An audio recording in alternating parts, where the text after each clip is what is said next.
Dormammu, I've come to bargain.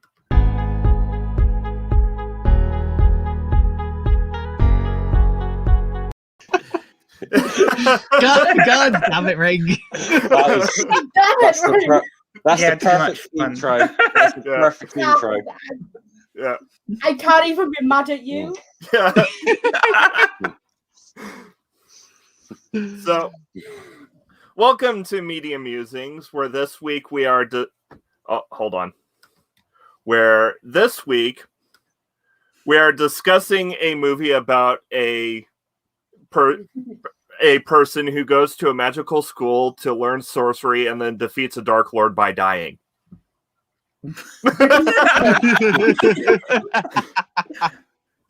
But not that story. That story. A Now we've got much the better obligatory joke story out of the than way. that one.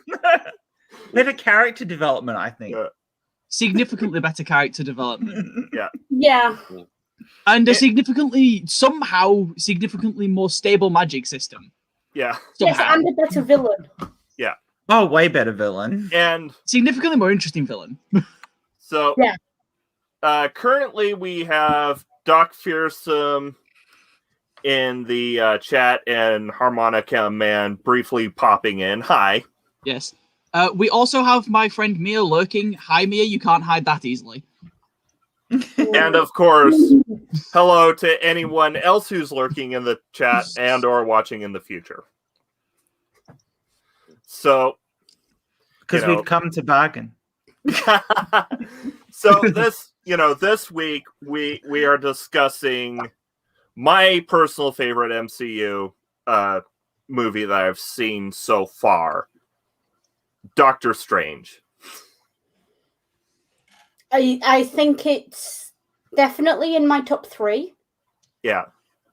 Black Panther stays my number 1. Yeah. So Doctor Strange is my favorite character. I don't know if his film would be my favorite film, but it's certainly up there. Yeah. Yeah. I think Doctor Strange as a character annoys me. He's a prick. I don't like him. But he's got a compelling. Well, he starts out as a prick. He starts by the end. He has a huge character development arc. No. Yeah. He stays an arrogant prick throughout the movie. Yeah. So he never changes. He's very consistent in that way. yeah. He's an arrogant prick in a more lovable way towards the end. He's a likable prick by the end of the movie. Yeah, at the start of the movie, he's the asshole genius. At the end of the movie, he's the asshole genius we all actually are willing to put up with. Yeah, pretty much.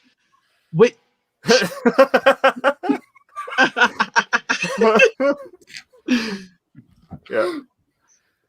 Oh, one of my favorites. One of my favorite parts from Infinity War. I just actually had to ask Doc Fearsome: is Doc Strange a relative? Yeah. Now, see, I find it really funny that I think some of my favorite interactions in the MCU are basically just anyone interacting with Doctor Strange at all.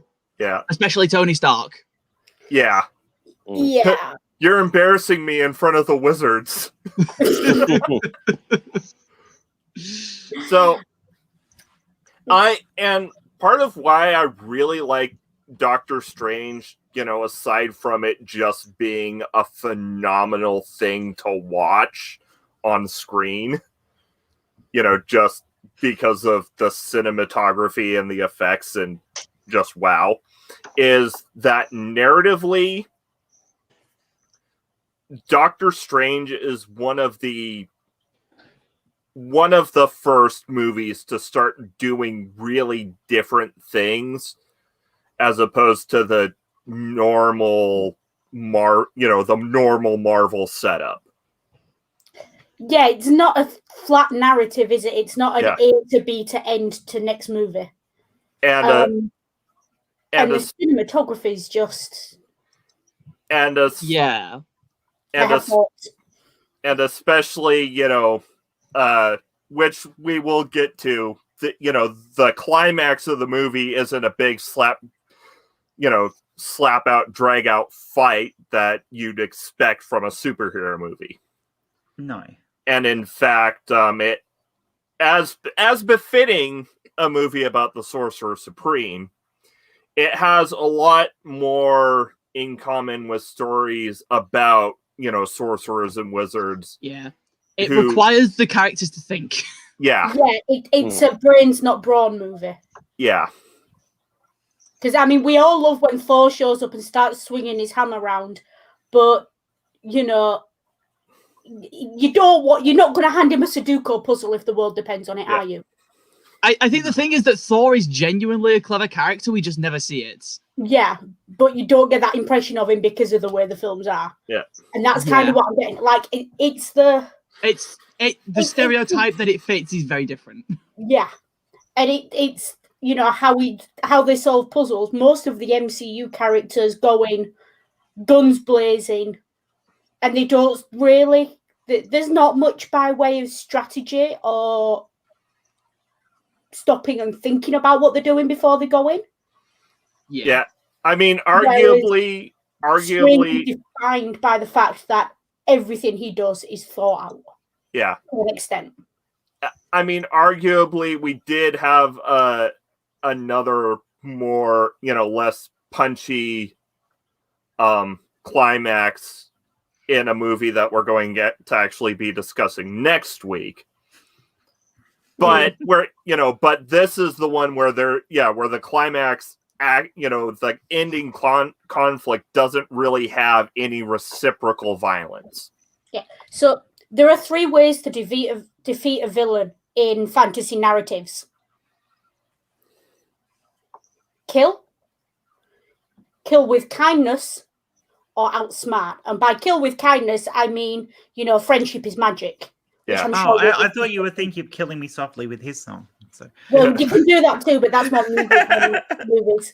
But, yeah, and this is one where it's like you don't. I think the other one is that, like, generally with outsmart or kill with kindness, the emphasis is on you don't always have to kill someone to beat them. Yeah. Yeah. And I think that's the point, and that's particularly important because he is, and he remains and insistent on it, Doctor Strange. Yeah. Which I'm sure we'll get to. And something Hippocratic Oath. Yeah. and of course, with knowledge and what knowledge is, what to do with knowledge being such a central theme to the movie, the climax really does emphasize that. It is. It's the entire movie is a struggle for knowledge. It's a power struggle for knowledge. Yeah. So, and course, for the use of knowledge as well. Of course, the Strange is like there have been some critiques that Doctor Strange is like in terms of character development. Doctor Strange is like a typical Marvel origin story.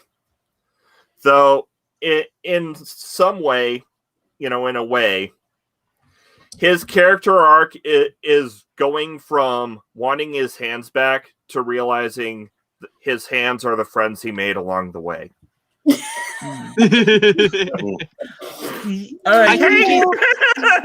I think that it shares a lot of commonalities. Friends and benefits.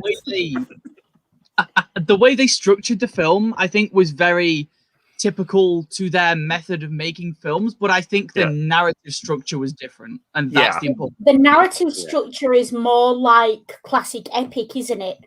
Yeah. It's a hero's journey. And it hits all the main points on the hero's journey of the call, refusing the call, coming to the call, the rites of passage are all in there. And it's I hate using the hero's journey as an example because it just always works though. Yeah, but most people who know what it is know that it's a massive broad overgeneralization. And it does work. And like I said, it not only draws from the hero's journey, but it also draws from, other, the archetype of the wizard out tricking the eldritch being. Yeah. And yeah, I have a. I don't know. Does Mads Mikkelsen count as an eldritch being with those eyes? No, I was talking about the Modami. yeah, But technically, Dormammu. no, because he's. This is the thing. Dormammu is only there because he's being called upon by these zealots, and yet all the terms in this film that are applied to the villains, including the fact that they are the villains, are debatable. And of course, the real head fuck is this: Doctor Strange is Dormammu. Yeah, technically. Yeah, because Benedict Cumberbatch did the voice. Yeah. Yeah. Now, just like stand here and have a conversation with yourself, please. Yeah. Although I did hear a really good reasoning for that someone said. Because Dormammu. Dormammu. is this infinite eldritch being. He doesn't need a face or hands or a voice. So, of course, if he's communicating with someone, he's just going to mimic what they are to communicate back, to meet them on their level. Yeah. So, you know, probably if you'd have put a German Shepherd in front of him, he'd have had pointy ears and a snout, you know. And goggles. Dormammu, I've come to bargain. Now, I think another thing is that maybe this is me just being a philosophy nerd, but I actually very much noticed a shift in the way, not only the way Doctor Strange acts, but the way he thinks fundamentally, because he had to become significantly more of a pragmatist. There's a lot of bad stoicism in this movie. There is. I will. In movie terms, it's relatively not bad, but it's bad. It's bad. And they tried with the philosophy, and I appreciate the emphasis on pragmatism to some extent. Yeah. The idea was right. Yeah, but I mean, this is Marvel you're talking about. Marvel don't go into anything in any depth. No, that's the big criticism I have of the film, is that there were themes I feel they could have explored more and had a significantly better outcome from. Yeah, but like there's the literal moment of memento mori, and then it's just never mentioned again. Yep. It's like, okay, but that's not how that works. So, anyways, can we start from the beginning and go through it, because I have thoughts in order. So yes. So, you know, the movie, and you know, fitting for a backstory that, you know, that is centered on regaining something that is lost. The movie, like the first act of the movie, heavily focuses on Strange's hands. Like they are centered in almost every shot in the first like half hour or so. Yeah, and they center on the watches symbolizing the time witches for the. Yeah, and the thing is with his hands as well, even when they're not centered, they're doing something that's central to the narrative of that moment. Yeah. And it's about Strange doing things or being unable to do so. Yeah. Yeah. It's the way I thought of it, because I was trying to think of a way to kind of analogize the importance Strange puts on his hands. And the closest I came to it was thinking, imagine if Legolas went blind. Yeah. That's what he's lost here. He's lost something fundamental. He's lost who he is. And he's lost the one thing that he's put his entire life dedicating to get that good as well. Now, I will make a reference here. I don't know if you guys would have read them. The Inheritance Cycle has a big arc of Roran trying to work out how to exist without one of his arms as a farmer. Yeah. Yeah, I think. And I feel like the vibes there are very similar in that it's like you don't necessarily realize the importance the emphasis we put in society on our bodies because we have to. Yeah.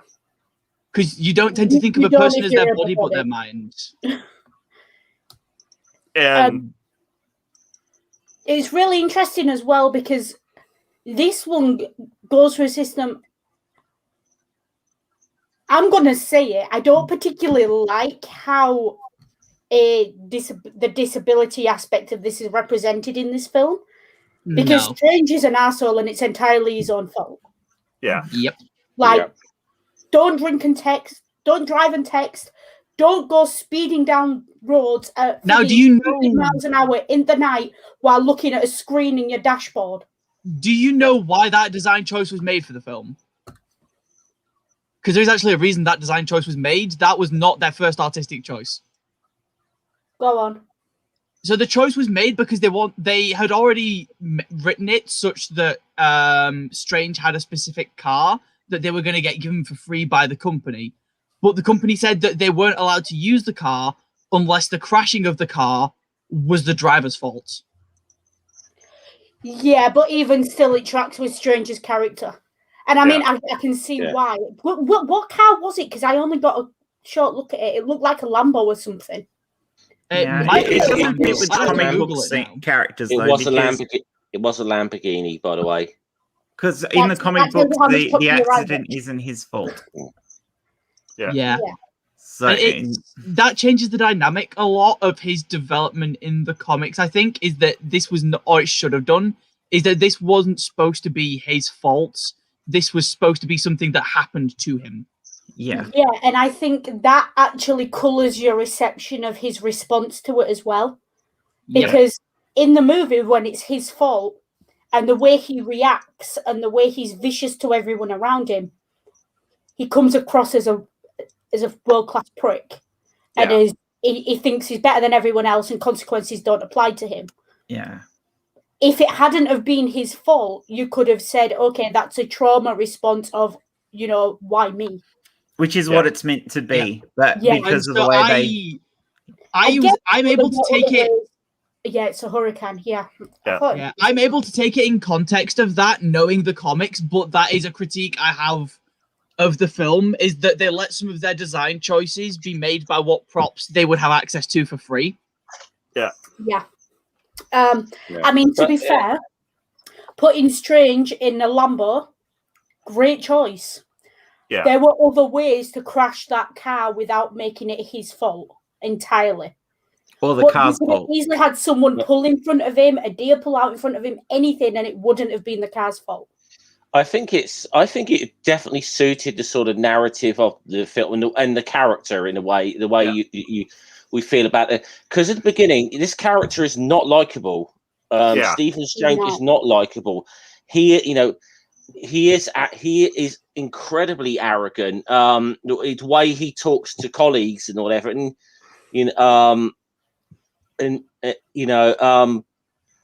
and even in that whole conversation in the car, like his whole attitude, even as a doctor towards patients. Now he may have it's more it's more like, I'm not going to waste my time with like something that's easy, even though he might be the only person available to do it. But at the same time, he's not going to take on anything that's too difficult because he wants to keep that perfect 100% record.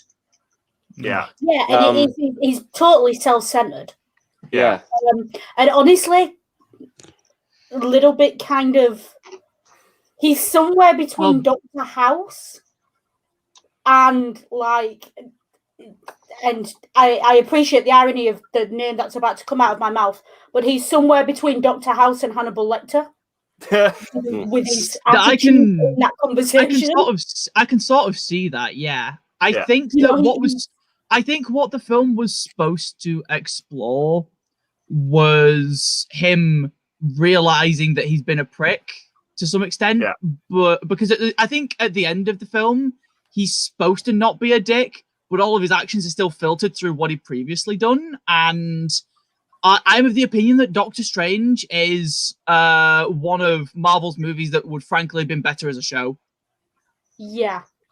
So you had time to absorb that character arc. Yeah. And also, it's the very archetypical, the person who has everything only really begins to grow as a character when he's lost it. Yeah, it's very. Is it Jonah and the Whale? I'm thinking of Job. Job. That's the one. Yeah. You know, you've got to lose everything to find, which I just I think happens. But I want to. This character is really his world that he's in as well is such a bubble at the beginning. Yeah. The idea of this guy, you know, Mr. drives a Lambo, wears sharp suits, and reels off music trivia while performing neurosurgery. Like, the idea of that guy knocking on a door in a back alley in Thailand or wherever. Nepal. Yeah. Mm. Let's not go there with the names of places. Yeah. Yeah. Especially given that more than half of the panel is English. Yeah. Let's not go there. What's wrong with Kathmandu? Sorry. I mean, it is really, really where I'm going to when I finally get out of here. Yeah, the fact that the movie made that reference. Yeah. But he seems to exist solely in the moment he's in. Yeah. And there's almost a lack of self-awareness. It's not that there's. I got Sheldon Cooper vibes from him, but I don't want to say. But not. Yeah. The reason we all grew to like Sheldon Cooper is because we had 10 seasons to grow to like him. Yeah. 2.5 hours is not enough time to grow to like someone like that. Or whatever the time was. Yeah. He just, like Tusk is saying in the chat, the guy has no character development at all. He just claws his way back to where he started and doesn't learn anything. So, but you made a really good point about him starting out in a bubble. Because another big theme in the movie, of course, is the expanding of horizons, that the world is so much more than what you think it is. Yeah. I feel like as well with the no character development stuff, I feel like that's another constraint of it being a film is that there's a lot of setup that's like almost character development in like 100 different ways. Yeah. Yeah, this film was definitely written and made with a view to having a sequel.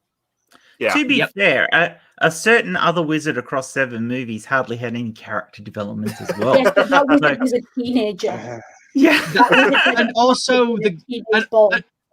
And also the plot of that was written about as well as if you took Star Wars and removed about 1/3 of the words. Yeah.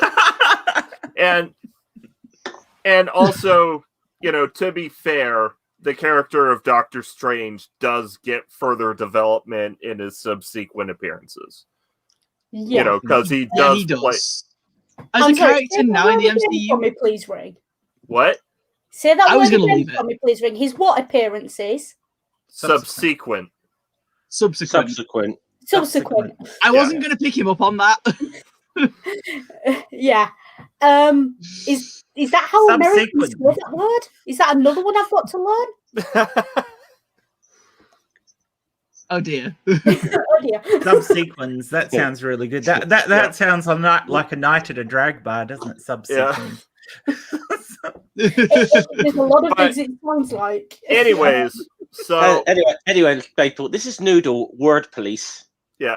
So so he loses his hands, which are so important to who he is because he defines his identity as a world-class neurosurgeon. Yeah. This is the thing with him. There's no post-traumatic growth. True. So there is a phenomenon, at least in the film, people go through things like that. Their priorities shift. Their I think self shift and their self-perception shifts. None of that happens with Strange. I think the problem is that he goes from being a perfectionist in one field to a perfectionist in another. Yeah, and I think he views the issue with his hands as temporary. He never never stops to think that it might not be temporary. No. And like, I feel like they tried to get across the idea in the film somewhat that he was learning from it and that he had to develop from it. But they just got back to a point where he was the strongest again, and it was like nothing in the middle had ever happened, and that's just not how people work. Yeah, exactly. No. He should have learned some humility in that time.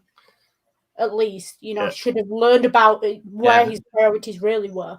Like when he can't even drive himself anywhere, that's got to throw you when you used to driving Lamborghinis. Yeah, exactly. When he can't shave his own face, when he can't write his own name. Yeah. These things affect you as a human being. And he's just, for a guy who does surgery on the brain, there's not a lot of focus on what's going on in his mind, is there? Yeah. I was going to say, I mean, if this is a world-class doctor as well, it's like, that I always was kind of thinking that, okay, you kind of think this guy could still do pretty damn well just writing papers or something. Well, not writing them. He'd have to dictate them. Dictate, you know what I meant. But, The other thing I think as well is that you would think, having gone through medical school, he'd be more in touch with his own mortality, at least to some extent. Yeah. Yeah, because that's kind of a philosophy that doctors seem to all learn at some point. Yeah. But the guy genuinely never stops to think for a moment that there's any situation in which he will lose. Yeah. Genuinely lose. There's never a moment where he's genuinely afraid for his own life. I feel like there is... I feel like there are moments where he feels like he can lose, but never in life or death stakes. Exactly. And I think that's the difference. The stakes are never high enough for him. That's the problem. And he's just a walking Deus Ex Machina, let's be honest. Yeah. I think a theme through this will possibly be enjoying the character in general, but the character in the movie was kind of and the movie had a lot of bad philosophy in it. Especially if you've ever read a comic in your life which had Doctor Strange in it, and you go, it's not as good. Which I don't get. Like if you watch the new Spider-Man, they're really good. The character development for Spider-Man himself that they're doing in the different movies has been really good. Yeah. And yet Doctor Strange, they just didn't seem to. It was rushed. There's something I want to point out that may be contributing to this. Yeah. For at least 3/4 of the movie, Caecilius is viewed through the lens of a hero. This was something I noticed when I watched it, because I watched it yesterday. Yeah. Even from the opening scene, even though he's actively killing someone, he's still filmed like a hero. He's centered in the shots. He's always on the defensive in the fight. He's not the one killing grunts. He's the one running and trying to get away from the fight and trying to disengage. To the point where I think for the first 15 minutes, if you know nothing about this franchise, which I didn't the first time I saw it, you look and you think, wait, is that Doctor Strange? Is that who I'm supposed to be watching for here? And it's really weird the way the cinematography does it, because throughout the film, right up until I think pretty much that last fight in Hong Kong, he's framed as he's filmed as a hero, even as he's doing things that make him incredibly troubled. But the thing is, he's not actually a villain either. To be fair, Pale Blue Mama, or AKA Manda, this is a movie about people rewriting reality with magic. Yeah, this is a movie in the same vein as The Matrix and Inception. Yeah. Physics aren't supposed to matter here, unfortunately. Yeah, I mean, this would be... It'd almost be like watching a a movie based on Dungeons and Dragons and going, well, there isn't much good science in this. Yeah. Yeah, you wouldn't expect it. It's put your brain on the shelf and enjoy the special effects kind of movie. Yeah, it's definitely a genre flick in that sense. Yeah, and it is very much. There is a big focus on pretty shiny effects do funny thing. That was one of the biggest problems I have with this movie. It's that it was all about pretty shiny effects.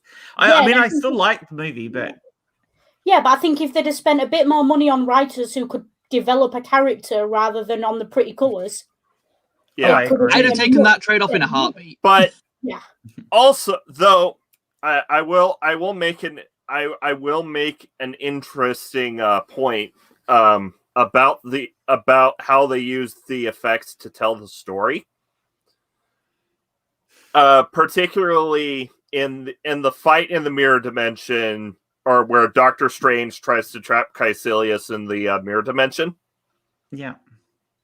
And you see all the you've got where they're on the platform. There are all the geometric patterns, and then it flips. No, and then it flips, and it's a Celtic knot, and that's when the Ancient One shows up. Yeah, it's Caecilius versus the Ancient One in the aesthetic there. Yes. The thing is, though, Caecilius is not. I maintain, and I got so annoyed thinking about this last night. I tweeted about it on my fandom account. Caecilius is not a villain. Yeah. And the thing is, the reason I think Strange gets so little character development is because so much effort is putting into showing that about Caecilius. Yeah, he's not a villain. He's someone with good intentions who misapplied his knowledge and got manipulated by higher powers. He's not even that. He's someone who had a promise broken and rebelled. He in this movie, he's basically a trope. A promise and promised him the truth, and then lied to him, and of course he walked away. I think he's basically a trope. I think the thing with Caecilius for me is that he's clearly supposed to fulfill the villain role, but he's filmed like a hero and written like an anti-hero. Yeah. Yeah. That's exactly what's going on. Well, if you have read the comics, the arc from when he's Doctor Strange's friend and they were doing all this stuff as Strange is building up to being the Sorcerer Supreme goes over about 8 comics. So you actually get to see their friendship build properly, and you get to see where he comes away from that. And it's not just because Strange ends up being the Sorcerer Supreme. There's a whole heap of other issues that cause his departure. I'm going to say the scariest person in this entire movie for me is what's his name? Mordo. Yeah. He's the scariest person in this movie for me, because if there's anyone in this movie who should be called a zealot, it's him. Yeah. Yeah, Mordo was certainly. He's far more dangerous than any other character in this movie. And he is going to be a danger going forward. This is one of the few topics where I can't really say anything about the comics, because, of course, shit. Yeah, no. I was about to say something about that. Yeah, growing up, Doctor Strange, Doctor Strange was on the definite no list. Yeah. Yeah. But I think if without being too spoilery about the comics or how that might impact future movies, Mordo's character in the comics explains a lot about how he's portrayed in the movies, even if he's supposed to be effectively the good guy sidekick. Well, so here's what I knew about Doctor Strange going in. Like, I knew Dormammu was a bad guy. I knew a little bit about Dormammu. I knew Baron Mordo was a frequent antagonist of Doctor Strange. So I wasn't, I didn't have much disconnect from that. So I know nothing about the comics. Yeah. I only have what I've seen on the film. For me, this character I'm talking about, Mordo. That I won't put money on it because I haven't got any money at the moment. Yeah. But if I had spare cash floating around, I'd be happy to bet that his backstory is PTSD injured soldier. Because that's the archetype he followed. He's the loyal soldier. That's all he is. I would be, were I a betting person, I'd be willing to bet that I have a fairly solid idea what his role is going to be in future things in relation to Doctor Strange. Yeah. I suspect he's going to fill a significantly less friendly role, should we say? I'd be happy. I would not touch that bet because I'm pretty sure that's what's going to happen. So the other thing I think is worth, and I have a small rant here that I will try and keep really concise, is that my issues with Mordo are the same issues I have with the Jedi.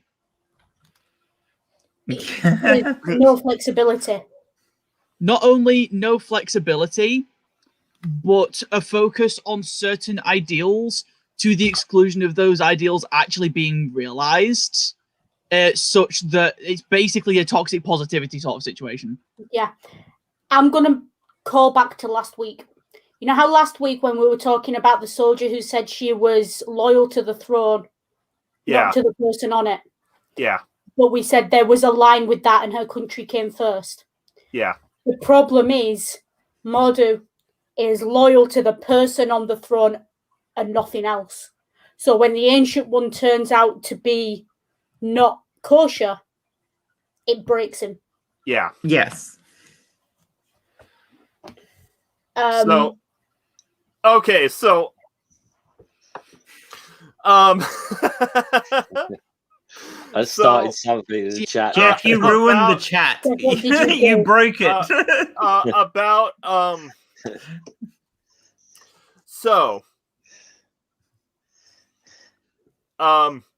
Doctor Strange as an exploration of apostasy.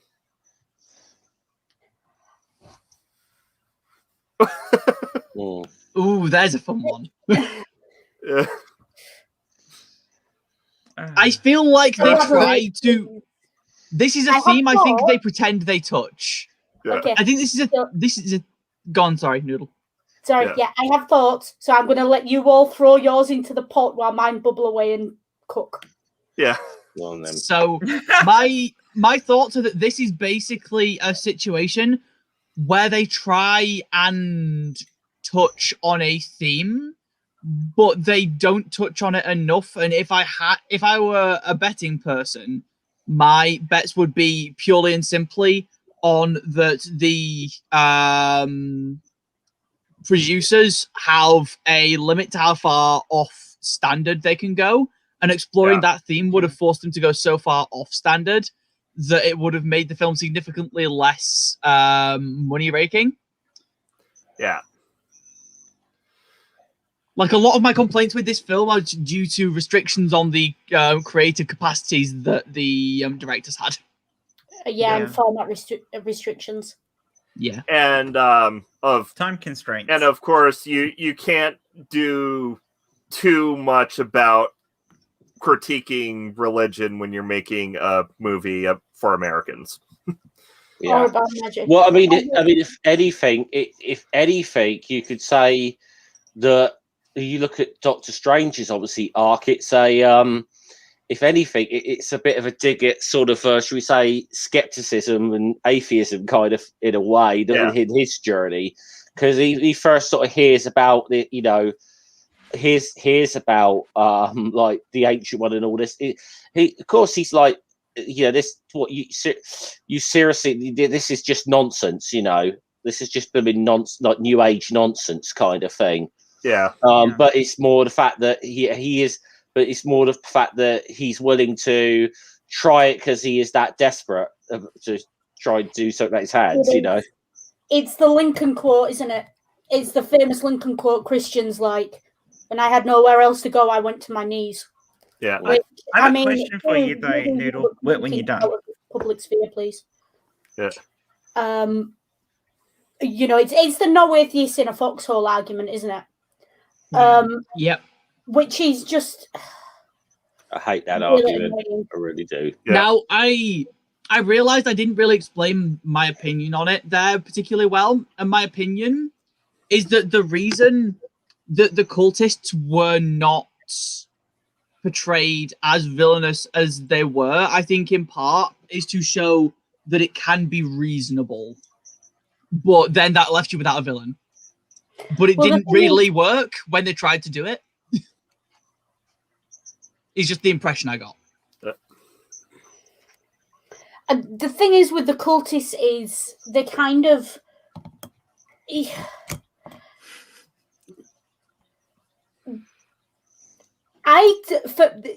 this whole thing of the villain is the hero of their own story, and that really comes across in this, because at no point Caecilius doesn't want to take over the world. He doesn't want the world for himself. He wants everyone to live forever and live in peace and harmony. Yeah. The dude's basically a 70s hippie song. Yeah. Yeah. He's just with a significant amount of eyeliner. Yeah. See, I want to just there were hippies that did that. I want to comment on this. That I mean, that Doctor Strange is. I know I'm not that familiar with the comics, but I do know it was famous in the 60s for like this almost coming across a bit like hippie-ish with very, very psychedelic artwork. And I just find this so ironic that this was like Steve Ditko, like one of the most conservative comic book artists in history, that created this character. Yeah. Yeah, a long-haired, dress-wearing bloke who wears way too much eyeliner. I mean, not as ridiculous as the origin of Wonder Woman, but ridiculous. It is pretty ridiculous. But the thing is with there is actually a joke just around Mads Mikkelsen that in every movie he's in, his eyes get fucked up.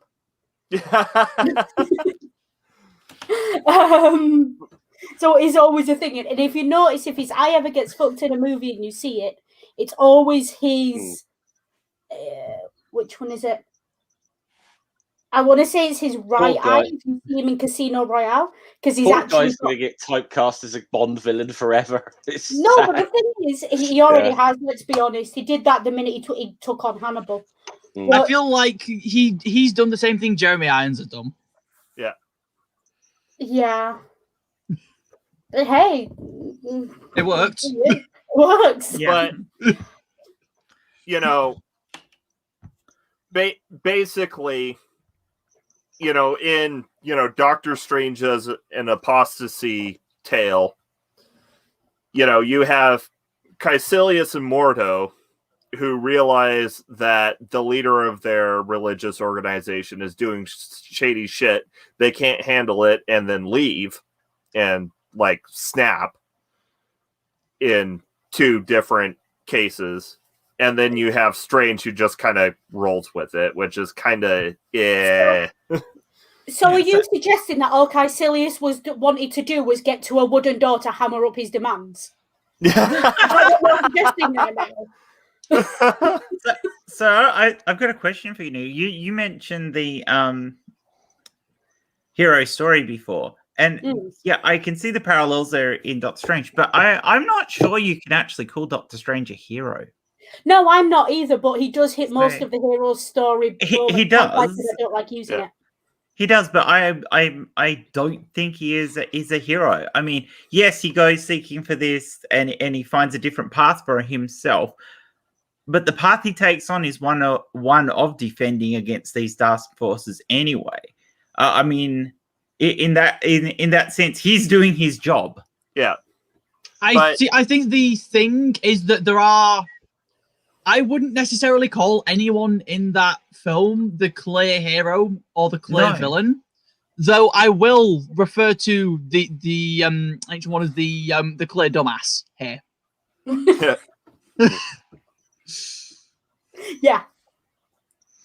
Yeah. I mean, obviously, there's a lot to talk about with the Ancient One because there's a lot of backlash over Tilda Swinton's casting. Before we get on to that, one other thing about Caecilius that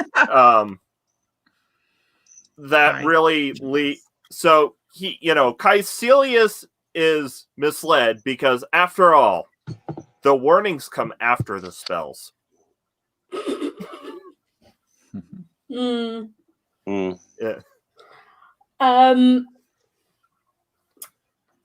The thing is, though, that's something that Strange, Caecilius have both got in common because if you look at it, you can almost see how Caecilius became what he was just by looking at Strange's training montage. Yeah. Yeah. You can see very easily how someone goes from that to Caecilius. Yeah. Because the information is withheld. And this is the thing. If you're teaching someone to cook, what's the first thing you tell them? The cooker's hot. You warn them the cooker is hot, it will burn you. You don't tell them how to cook a 3-course meal, then leave them over an open flame. Yeah. Yeah. Just hey, let me just shove you on top of a mountain. And the Ancient One hasn't developed as a character either. Yeah. Well, so there's a quote from the director about the film about Caecilius, and she was saying that he actually admitted that, due to time constraints there, really all he could sort of hope to do was try and just get Caecilius's point of view across and make him tick in the time that he could. I think even the directors realised that he didn't. It really due to just a lot of time constraints. He couldn't get in a lot of what he wanted to. I think around this character. But yeah. Also, Paul Mads Mikkelsen keeps getting characters that make long speeches about philosophy and shit, and English is his second language. Yeah. Paul Bluddock. Now, I actually have a comment that wasn't made in the chat, but was sent to me in DMs because it was too long that I think is relevant to read out. Okay. So, people with high IQ are normally portrayed in films as lacking EQ. When you can statistically work out the probabilities of your near-death stunt being just near-death, and then adrenaline junkies have to try and prove that their brains are correct, effectively. So I think what it's kind of getting at is that, like, a lot of characters with a high IQ, autism coded, are quite often portrayed as really emotionally lacking and not really caring if they get near death constantly because it's only near death. Yeah, that's the autism bit of the autism code. Yeah. See, I made a comment about this in Quiplash yesterday, actually. Benedict Cumberbatch plays randomly generated autism coded character.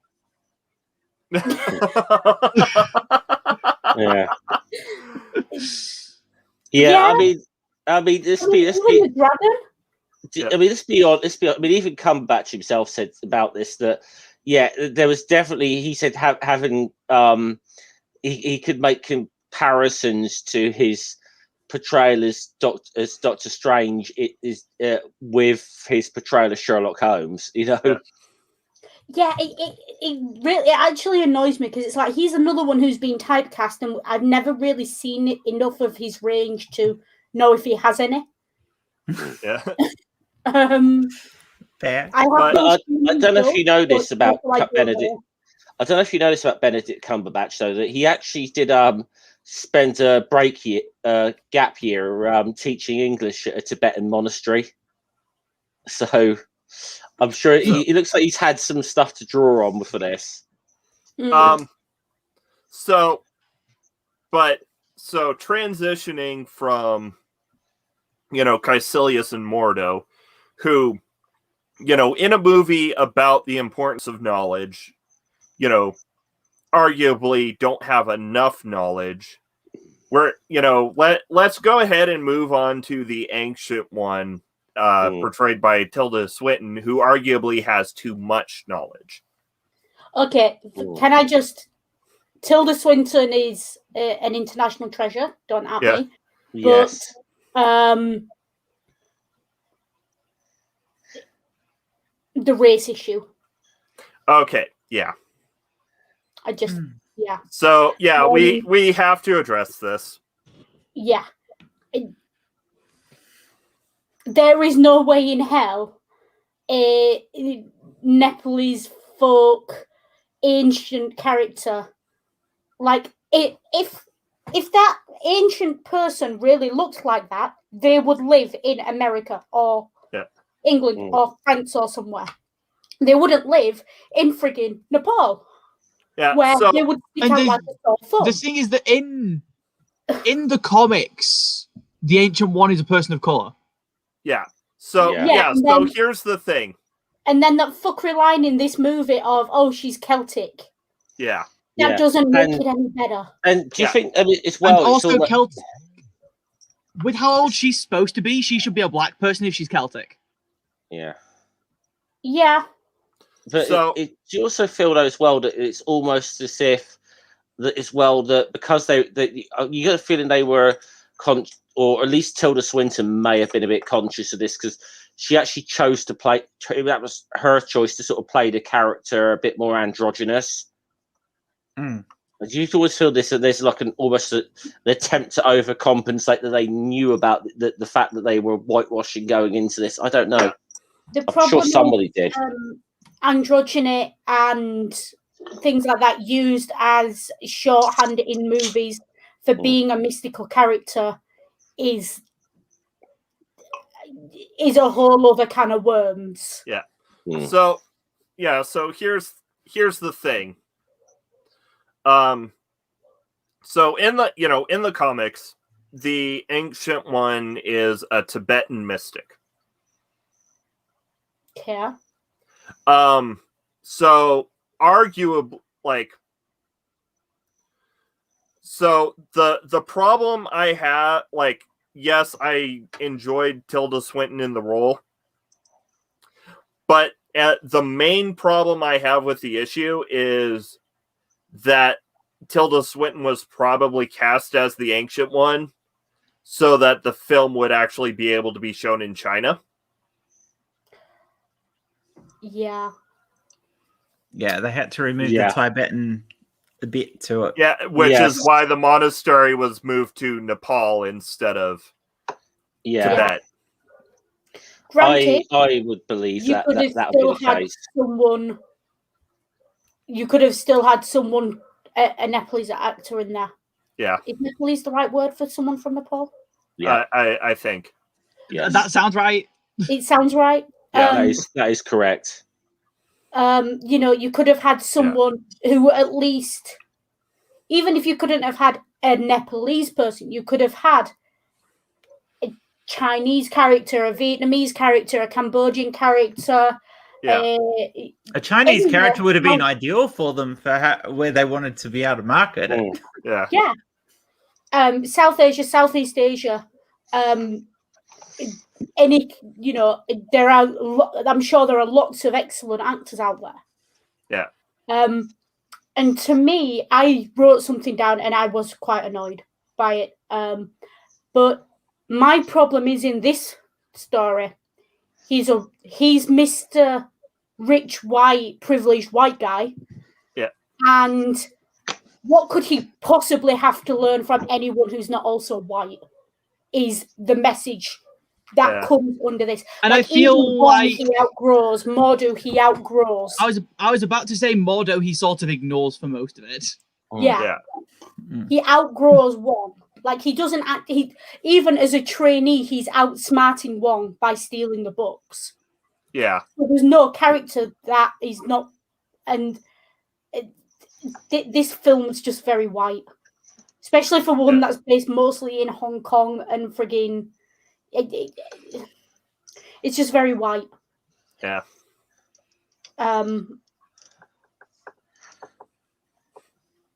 Yeah,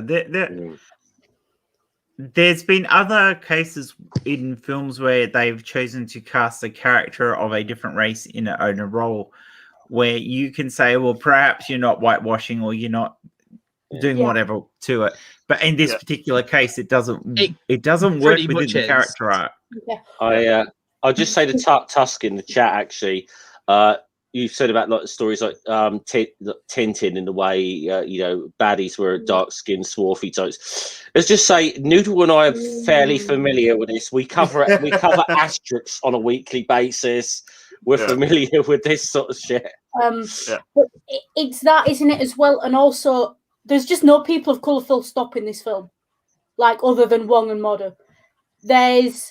If you look, there's one black receptionist in the hospital he works in, and she never. I don't think she speaks. The rest of the characters are white, and yet nobody complained about whitewashing of this movie. That this film is very white because it's his bubble. You know how we were talking about that bubble that Strange exists in. He exists in this privileged bubble that even if they don't say it outright, the message is being sent. People of color cannot get into that bubble. And the thing is, the bubble doesn't get popped. Like, I think part of the point in the comics was that he had to go to someone he was completely uncomfortable with. Yeah. You got one other actor in the film who's half Peruvian. That's it that I can think of, which is Benjamin Bratt. If you compare that, but there wasn't the big complaint about the whitewashing of Doctor Strange when it came out, in comparison to, say, something like Ghost in the Shell, which was, I felt, a ridiculous complaint because the character has a thin synthetic body and could look like fucking anything. That was a ridiculous complaint to that movie. That's ridiculous. When within the fantasy, the thing is, we're looking at an ultra fantasy world in this movie. Yeah. And in this fantasy, there are no non-white people. And that, to me, is very telling. But Marvel itself is very whitewashed. The comic books, even now, is very whitewashed. Okay, they turn Peter Parker into Miles Morales, and we've now got a young black Spider-Man. But I mean, converting a character, I think, is the wrong way to do it. What you do is you create new characters. Hold on. No. Okay. Whoa. Let's let Ring go here. Come on. Yeah. Okay. So one, this is definitely a different topic. This is a topic for a different stream. But the bullet points is the creation of Miles Morales didn't replace Peter Parker as Spider-Man. What it did was made Spider-Man a legacy character, something akin to Captain America, something akin to Ant-Man, something akin to Batman even, where the Spider-Man is a mantle taken on. It's not who's in the suit. It is the role. And Miles Morales and Peter Parker, aside from the Ultimate Universe, because they killed off that Peter, exist in the same world, and they are their own unique, disparate characters. Yeah. I will say, I'm not talking about Spider-Man, because like we said, different stream, but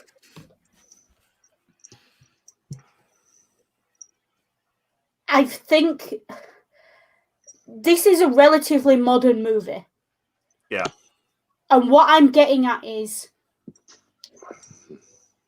show me a street in America that looks like the lineup of the cast of this movie. Show me a hospital that looks like the cast in this hospital. Show me a street in, show me a Tibetan monastery where all the people in it are white. Yeah. It's so blinkered from a racial perspective of, you can quite tell that the casting director was right, was white, all the writers are white, because the most foreign person they can think of, the most weird person they can think of, is Mads Mikkelsen, because he's got a funny accent. And I'm not being funny, he's Danish. Yeah. I think that this is a general critique I have of a certain genre of films is that if they kept the same budgets, cut a decent chunk of budget out of the effects, and put it into making sure you hired a good and diverse set of directors and co-directors and stuff, you would get a significantly better story out of it. But also, past a certain point, when you cut down on the amount of money you give the effects team, they get clever. Yeah. Give them just enough to do what they need to do. Don't pour money over them. Yeah. But it's that thing of, look, if the most foreign person you can imagine in your universe is a 6'3" blonde-haired white guy who just so happens to have a weird accent, your universe is not diverse. Yeah. It's just not, full stop. There's no debating that. Now, don't get me wrong, Mads Mikkelsen has been typecast as a bit of a villain in US cinema. That in itself is its own problem, because Americans can't handle accents and people who are foreign. Yeah. But well, it's nice to have a trope of Danish villains as opposed to British villains now, I'll say, but you know, that's what it is. It's Danish and European villains. True. Yeah. Though because we live in an era where everyone's still scared of the Russians. Let's be honest, that's what it is. In America, when they were scared of the Vietnamese, you had Vietnamese villains. In America, during the Civil Rights Movement, you had black villains. In America, after 9/11, your villains were Muslim coded. Now they're scared of the Russians again, and guess what? All your villains have got European accents. I've got to. It's one thing I'm going to have to call the director out on this, Scott Derrickson, because reading a quote of his that he's saying about like the Ancient One and Wong in the comments were 1960s stereotypes perpetrating like the sort of like a Fu Manchu type character, and he says, "What was I supposed to do with that?" And it's like, you could have cast an Asian actor as the Ancient One and not done it as goddamn Fu Manchu, for goodness sake. Yeah. You know? So and the Ancient One isn't like a Fu Manchu character anyway in the comics. Did he actually read the material? I'm starting. I mean, I got to be honest. I'm like I said, I'm not that familiar with Doctor Strange as a character, but if what you guys are saying, I'm starting to wonder. Though, I mean, I do like what they did with, like, I do like Wong's portrayal in Doctor Strange and following projects, but that could also just be because I like Benedict Wong in everything I've seen him in. Yeah. I like the character. I think Tusk has just made a comment that is a decent point, that he does follow a certain racist trope, but I think him as a character in isolation is a good character. Yeah. I think the problem is the casting of Tilda Swinton. Yeah. Because if the Ancient One is not white, then Wong is not mindlessly obedient to a white person. Neither is Modu. And the culture is not being undercut as, oh, white people know this better than the culture it comes from. Yeah. Yeah, it did feel a bit colonialist. Not gonna lie. Yeah. And that's what I mean by so white they can't possibly imagine people of colour in. I mean, yeah. And I was just saying, this isn't actually a knock on Tilda Swinton or her performance. No, Tilda Swinton's great. She was, like Noodle said, Tilda Swinton's a treasure, you know. But I just think it was the wrong call to cast her.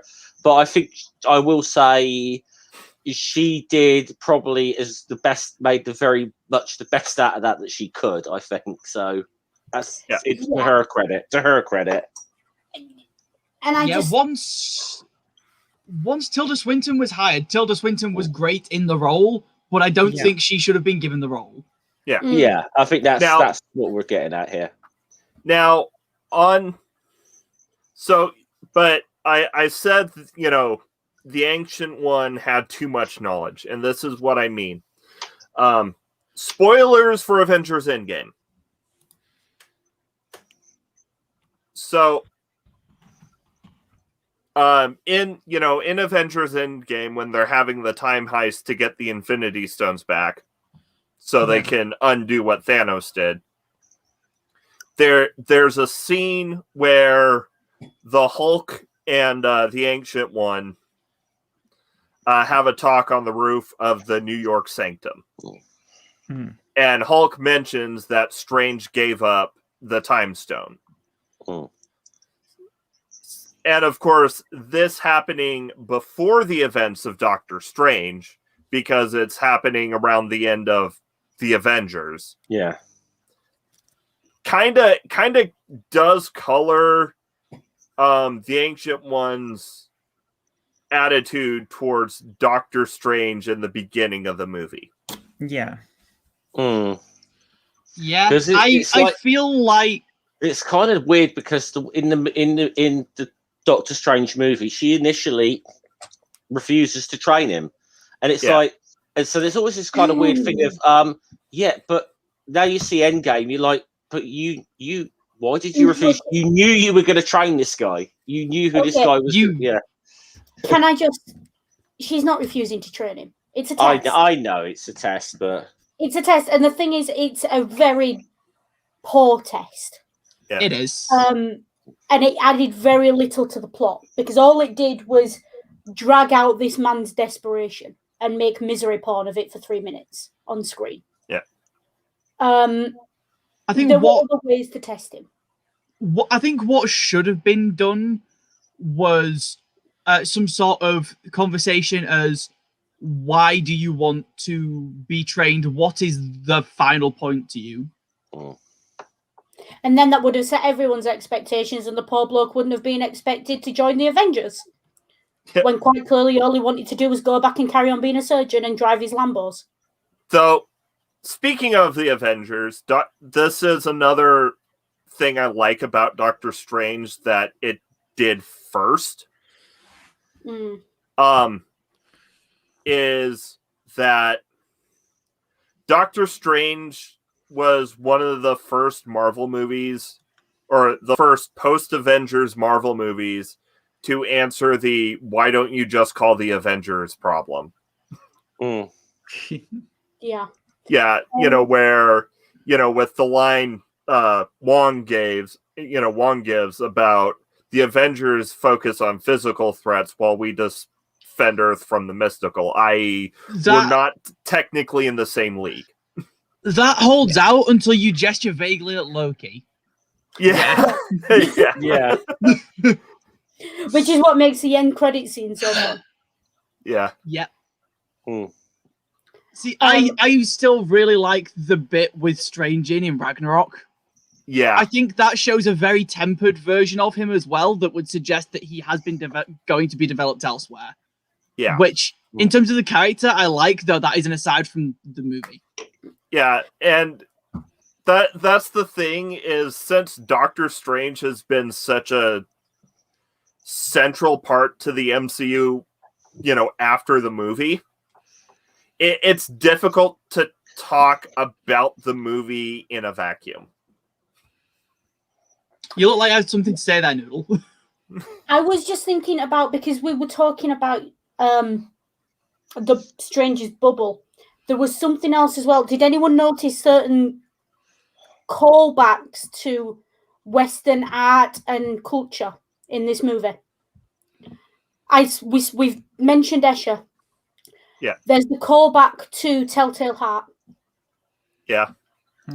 And there's other sort of bits of this film that are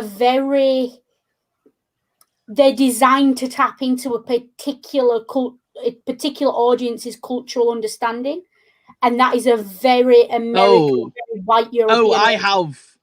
I have a rant, Noodle. A rant. Okay, go on. Let's hear your rant. So, I'm gonna preface this with reminding everyone that I'm a Reconstructionist pagan. Yes.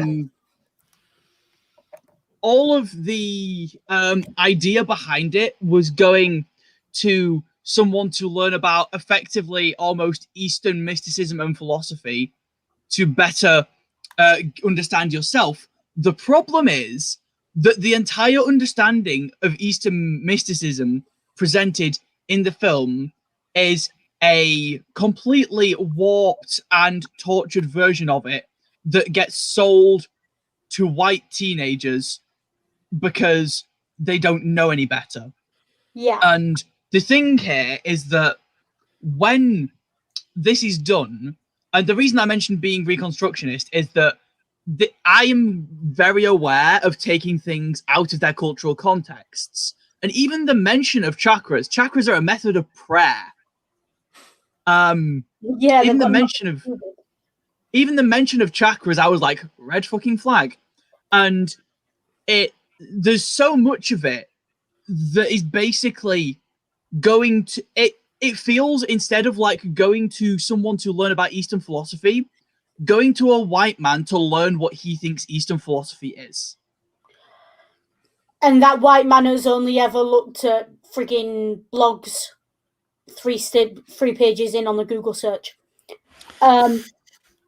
It's very... And the thing is, it does that with all philosophies in this film. It does it with the Eastern philosophies. It does it I with picked out Eastern because it was super obvious. Yeah. But it's all of it. Honestly, I just think... Do you know what I think? Whoever wrote this and whoever directed it was just as arrogant as Strange actually is. And honestly, I can see that. And yet he didn't heed the warnings about overinflated ego that is in his own script. Yeah, like had you even like tried to find someone who's a Buddhist to speak to? But they don't need to research. Their only research is reading old comic books. Yeah, they don't need to research. They're white. And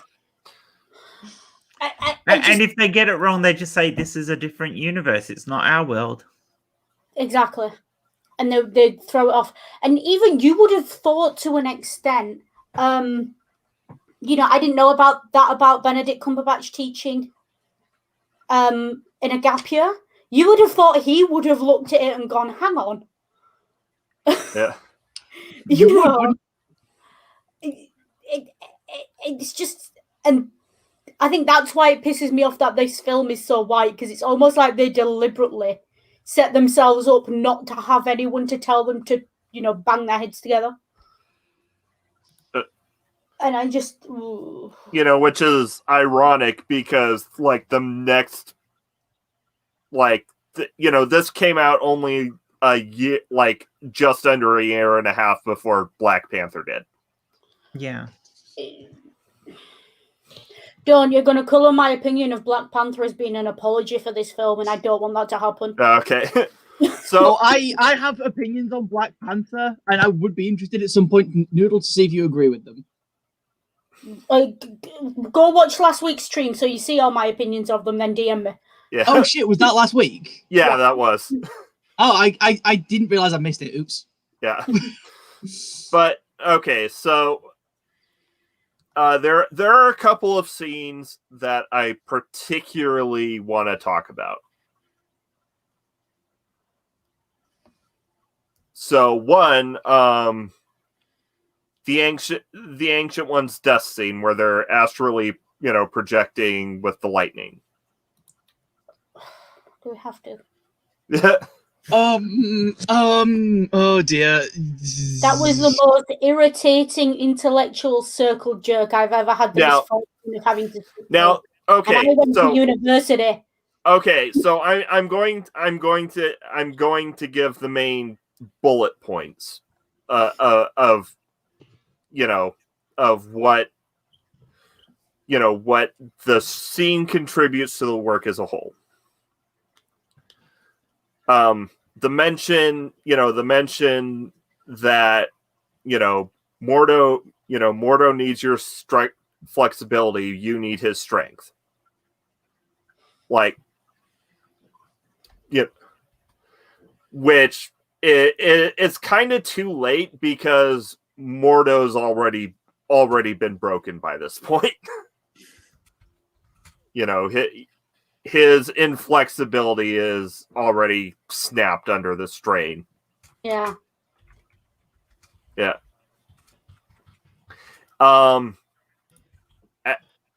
And yeah, actually that's mostly it.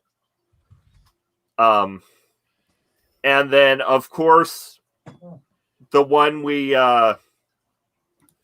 the scene that we opened we opened the stream alluding to. The climax in Hong Kong. I feel like that was relatively okay done. Like, I have my issues with it, but in terms of it being done in a... Like, the rest of the film thought it was clever. The mechanic behind what it did here was clever. Yeah. Mm-hmm. Well, like, one, it's setting you up to look like to look like there's going to be a big knockout, drag-out magic fight in Hong Kong defending the Sanctum. And then they show up and it's destroyed already.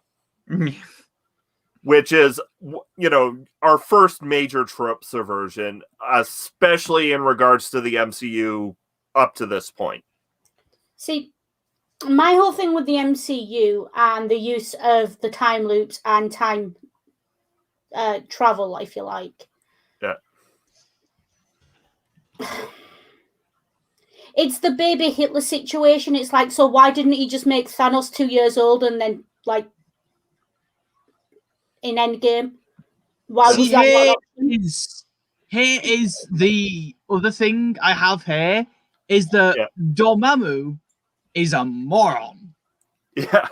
Yeah. Because there are so many ways to not only torture someone, but he could literally just remove the time stone and effectively just let Doctor Strange starve to death repeatedly.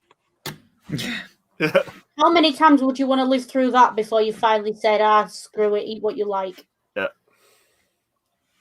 And the other thing, of course, there is that Dormammu controls the entire plane of existence they live on, and yet he can't put something on Doctor Strange's wrist to block a spell which is circling his wrist physically. Yeah. Yeah, like literally just wrap it. At one point, Dormammu's put tentacles through Strange's chest, wrap one round his wrist and break the damn spell. It's not hard. Cut his arm off. Like, it only worked because Dormammu's an idiot, but the concept behind Strange's idea was clever. Yeah. Well, this is the thing. We've got this uber intelligent character supposedly in Strange, but he's not actually that clever. He's just got the aesthetics of intelligence. Like, had he done something like set up a spell around him that couldn't be just punctured through, then I'd have gone, that's clever. Yeah. Yeah. And again, he's playing with stuff he doesn't understand. And it feels and like yet he's able to beat a cosmic being that's actually more powerful than what's his name from Endgame? Thanos. Well, he doesn't. Thanos. Now he doesn't really beat Dormammu. He more annoys him into agreeing.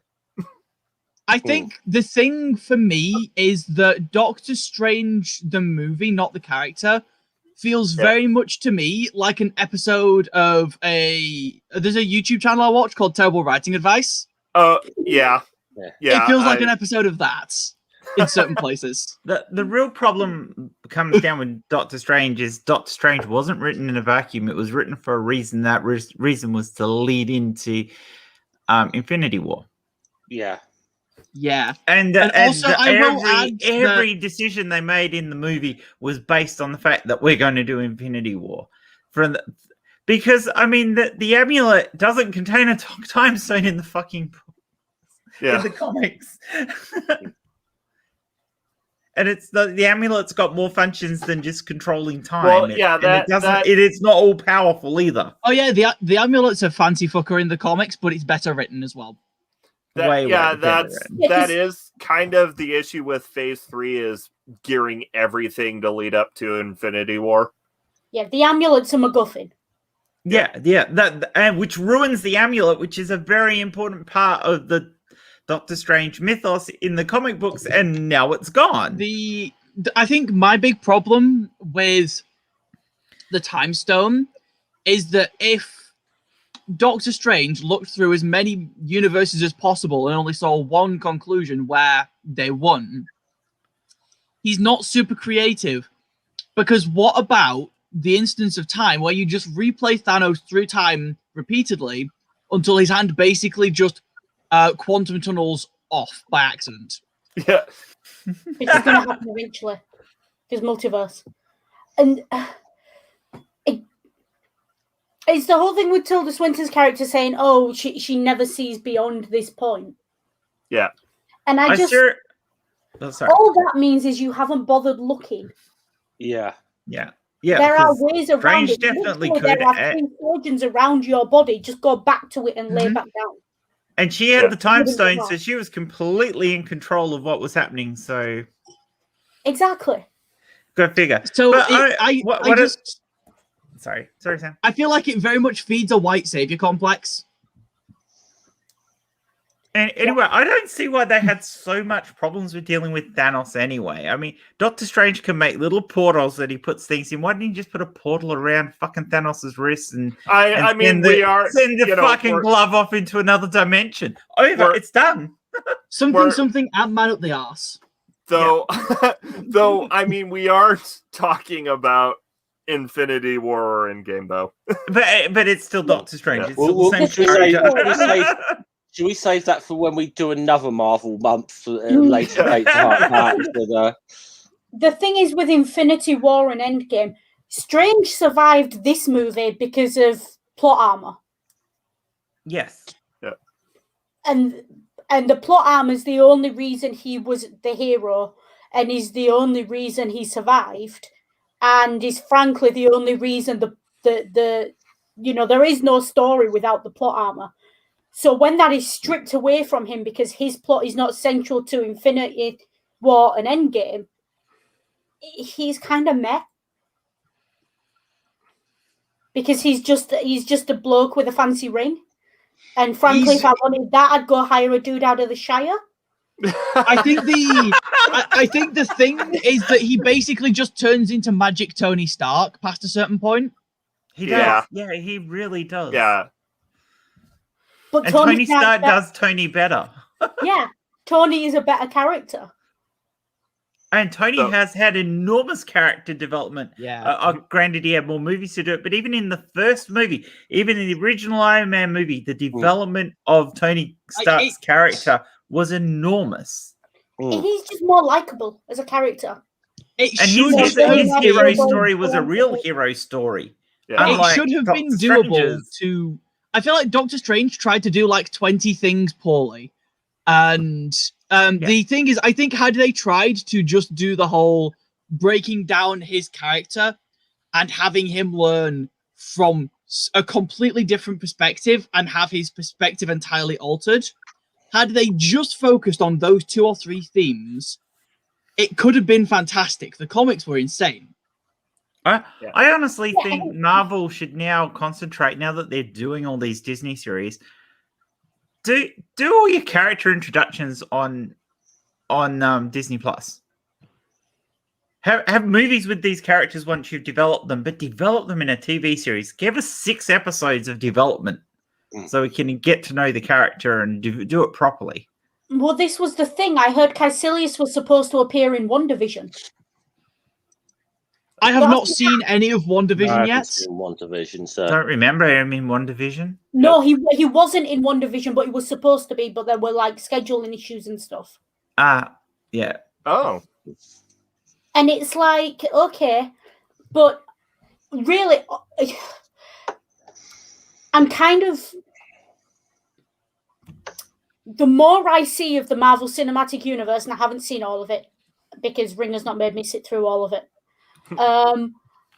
the more I see it, the more I take serious issue with the attitudes of whoever the writers are and whoever the directors are, because they are quite clearly incapable. There's a lot of issues with these films that are not justifiable.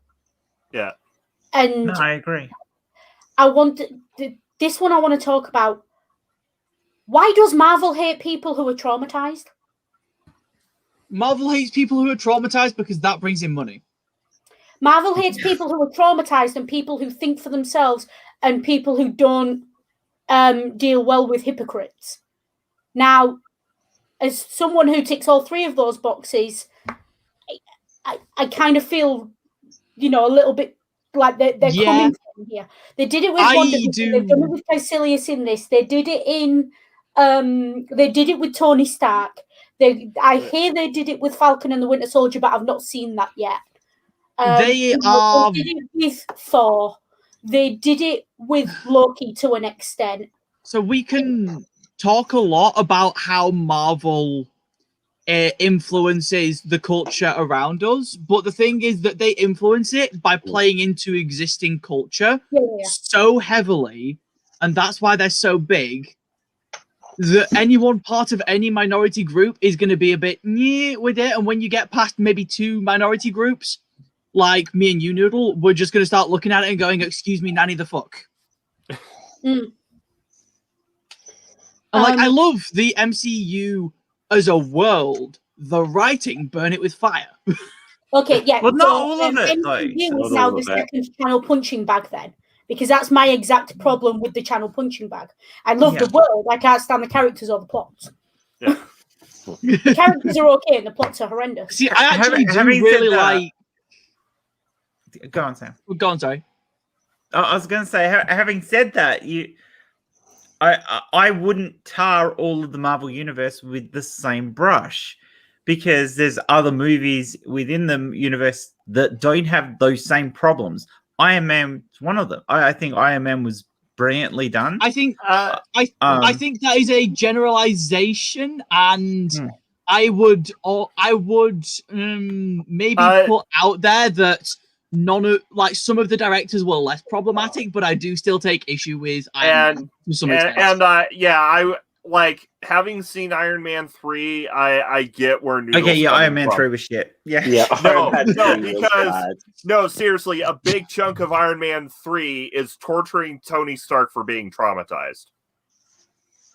Yeah, and they did it with Thor. They turned Thor's trauma into a joke. Loki's trauma was used to make him the villain. I hear they do this basically the same with Bucky Barnes, although again, with Bucky, it's less trauma and more indoctrination. Yeah, and that was Bucky's character arc in the comic books too. So that's at least consistent. This is what I'm saying. That's why I said Marvel hates traumatized people. Oh, okay, Marvel itself, not the. And I'm sure we'll probably be able to talk about this a little bit more next week as well. Oh yeah. Yeah. Well, Marvel likes having its heroes traumatized anyway. I mean, you look at it, all their heroes have trauma. Let Noodle talk. Noodle talk. Wanda's entire plot arc is that she's traumatized. Oh, yeah. And that makes her the villain in WandaVision.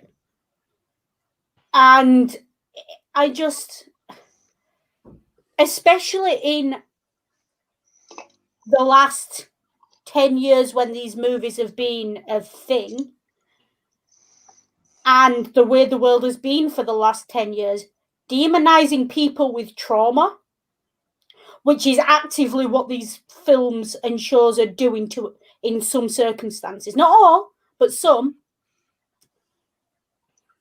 is really alienating. It's really... It's... You know, they even did it to an extent in Black Panther with Eric. He's had that trauma of being raised in America in Oakland. And he's the villain. With his father, he saw what things were like in America, presumably was traumatized by it, and then was radicalized. So, were I to try and be charitable to Marvel, I would say they are very bad at it, but what they try and do is to give the villains some sort of sympathetic value through trauma. The problem is that instead of the trauma making the character sympathetic, the trauma is used as the reason the character is not sympathetic. There's a reason I said it was done badly, if that is the justification. Yeah, no, they use trauma to make characters broken. Yeah, exactly, and it's suggesting that trauma leads to villainy, which it absolutely does. This is part of the reason why when I make a comment about a friend having like a panic attack or PTSD flashbacks or something, if I make a comment about a friend has this and I sometimes have to deal with it, the other person's response is usually isn't that dangerous. Yeah. The number of people who, you all know I'm very open about my mental health. Possibly trigger warning up ring. Yeah. I'm not going to go into any depth, but the number of people when I say I have PTSD who have changed towards me, because that is a cultural thing that these movies are feeding into. Yeah. Or if you're traumatized, you're dangerous, and it goes back to well before Marvel. The Marvel movies, it goes back to the vetsploitation genre, the blaxploitation genre. It goes back to old war films and westerns, where the traumatized character was the villain. Yeah. Because for a long time, people thought that trauma made you unstable and instability was villainous because it was, it couldn't be predicted. I think in a way, though, that this has been a thing with Marvel going back to the comic books in a lot of ways. And it was really, I think, just done as a pretty lazy plot device when, I mean, like I said, I think, I've often heard, was it Alan Moore sort of say, what did Marvel do in the 60s? Well, they made comic book characters from being one-dimensional into two-dimensional, and it's like they're sympathetic because they're sympathetic or bad because they've experienced some sort of trauma kind of thing. So it's a bit of a long-standing thing within Marvel, I think. Hey, Ren, can you put Tusk's comment up, please? Because I agree, but I also want to elaborate on it. So Tusk has said you can cover up any plot hole by giving your character a mental health issue because irrational behavior can be explained away to everyone in the audience who doesn't have a mental health issue. Yeah. Yep. And that's the problem. And to be fair, this isn't just a problem with Marvel. DC do the same. Yeah, no, DC. Yeah, it's exactly the same. It's a comic thing. Yeah. Cough, cough, Batman. Cough. Yeah. That's where I was thinking. Now, or if you want to get more extreme, Jason Todd. Oh, Jason Todd's way worse. But even Superman, I mean, I think what more trauma can you have than your whole planet exploding? I think the thing as well is that even people with mental health issues, a lot of the time, Noodle, me and you are unfortunately significantly more self-aware about our mental health issues than a lot of people who have them. So even a lot of people with mental health issues won't register. My little sister, for example, has a friend who has been diagnosed with autism for years, and he's only recently started to come into the realization that autism is demonized in media. Yeah, and unfortunately we all have to go through that when we find a specific learning difficulty or mental health issue. Yeah. And so because of this, up to that point, despite understanding he had an autism diagnosis, this guy didn't, as an adult, wouldn't be able to know that this was part of the issue because he didn't have a good enough understanding of mental health issues generally. Yeah.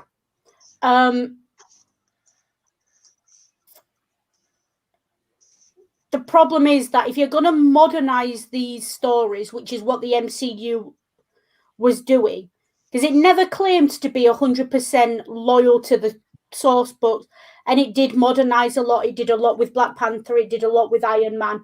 That wasn't in the comics.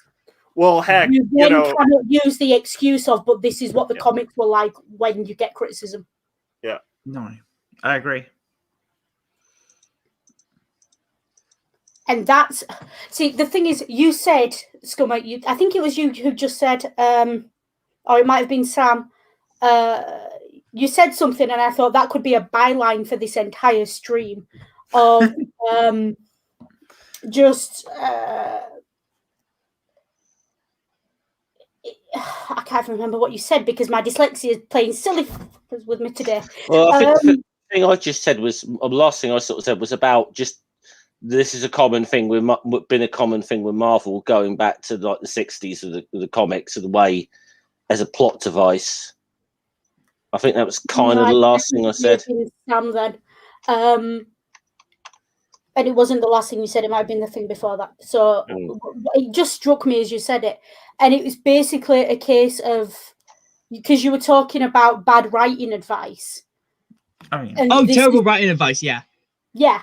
And I think that terrible writing advice could really be the byline for this movie. It's a potentially compelling character, a potentially compelling plot, and a potentially compelling battle. And for anyone who hasn't seen the YouTube channel Terrible Writing Advice, do look at it because it does bring up a lot of points like that where it's like, oh, and this isn't overdone and this makes total sense and character development is totally not important here. What do you mean? Yeah. Yeah. And it's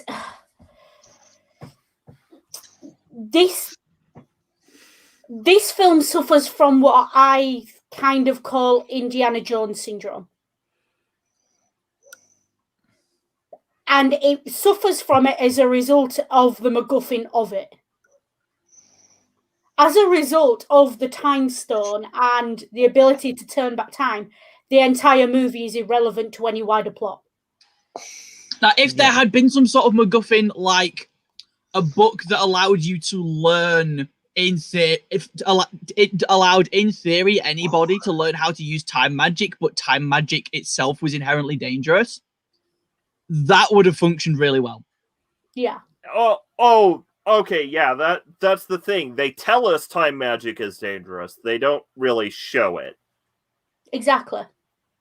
So it feels like being told, feels like telling a kid, if you're not good, Santa's not going to bring you a present. No kid over the age of about 6 years old believes that. It's an empty threat, and it just destroys any real sense of stakes in this entire movie. The only character who faces any sort of reckoning is Caecilius? Yeah. I told you my dyslexia does not like me today. You know it's bad when I forget the name of a Mads Mikkelsen character. And he gets what he wants. And it's this thing of be careful what you wish for. And the whole thing's just really preachy. But the thing is, Strange is supposedly so intelligent, and yet it is absolutely a cult he's dragged into. It is absolutely a cult. They are blindly loyal to one person above all else. It's really funny because I did describe the anti-hero supposed to be villains as cultists earlier, but really pretty much everyone in the film's a cultist by the end. The thing is, though, the anti-heroes or the villain characters are the ones who've questioned the cult. We are seeing this point of view from this film from the point of view of a member of the cult, a future leader of the cult. Exactly. So, and the only thing Caecilius has done wrong is question the previous leader. And then, when he found which in the terms of the movie, he was right to do. Oh yeah, I think I would absolutely have been rooting for Caecilius had it not been for the whole turning to murdering people thing. The thing is, he didn't know that's what he was doing. He was looking at a concept just like they were of the greater good. He kills one librarian to get the book. He performs this ritual and everyone on Earth lives forever. Oh yeah, I absolutely understand where he came from. I would honestly probably be Caecilius. I just don't empathize with him as strongly because he was not written so well and it started with him committing a murder. Yeah, the thing is also, I'm just going to point out, there is no way a head fit in that pot. Nope. Just that really annoyed me when I saw it. I was just like, there's no way that head actually landed in that pot. Yeah. Unless you're using magic to control the head as it falls. Yeah. It's like, I want Caecilius's backstory. I want to see how he went from obedient to the Ancient One to where we see him in Strange, because that's the compelling plot here. And it's not just because I want more Mads Mikkelsen. Which you could have had with the TV series. Exactly. Because you could have had the entire first episode. Doctor Strange is a doctor. He hears him as the doctor. He doesn't have the car accident until the end of the first episode. That's how I would have done it. I think that in an ideal world, what I would have liked to see were, for argument's sake, a TV show, was basically this setup to where it was two arguing factions that both thought they were right. One happened to be right, but then Strange realizes it's an issue at the end and decides that it needs a restructure. It's a religious war we're watching with Strange. That's the problem. Yeah, and I feel like if it had ended with Strange going, we need to restructure the Order so this sort of thing doesn't happen again, I would have loved that. Also, can I just point out, it's entirely internally inconsistent, because there was one bit where she tells him about how these 3 sanctuaries together protect the world from Dormammu. Yeah. And then they get destroyed one by one, but Dormammu doesn't get anywhere near the Earth until the last one's brought down. New York didn't get destroyed. For most of the movie, it's only London that's missing. Yes, but the main point is, if she tells him, and the thing is that all the things she tells him are categorically wrong throughout this film. It should have been, had it been phrased, each of them keeps Dormammu away, but he can get closer and closer if one of them is destroyed, sort of thing, where, you need all 3 to keep him away permanently. Yeah. Whereas the way she worded it, it sounded like if one falls, all fall. Yeah. And then that didn't happen. Yeah. And the thing is, she's just a really... Though, she's slight the correction villain for me in this film. Slight correction. It was Wong that gave that speech, not the Ancient One. Yes, but we know where Wong learned it, don't we? Yeah, fair enough. Yeah, she's the villain in this film for me because she withholds crucial strategic information in order to play other people, and she's bad at it. I have a bit of a headcanon that sort of reconciles parts of the movie-ish. So basically, in Doctor Who, rule number 1, the Doctor lies. Yeah. Apply that to the Ancient One. Yeah. See, this is the thing as well. There's a line in this when he drinks the tea, and he says, "What was in the tea? Psilocybin or LSD, something like that." And it's just like, absolutely, you were drugged. That should have been the first question. As someone who has had to question my own spiritual experiences through that lens, that should have been your first question. That is your first question. A word for it. Yeah. Yeah. That should have been a make the tea again, and you drink it this time. I'm going to just say psilocybin, by the way. Sorry, Noodles. If you're going to pull ring up on mispronouncing words. It's me. It's like I said, my dyslexia is misbehaving. Yeah, I know. I just almost change gears a little bit here. I mean, because it feels like we put out a lot of the things that's wrong with this movie. But I mean, Ring obviously picked this because this is Ring's favorite movie. Yeah. What does this movie do well? I mean, I think the humor.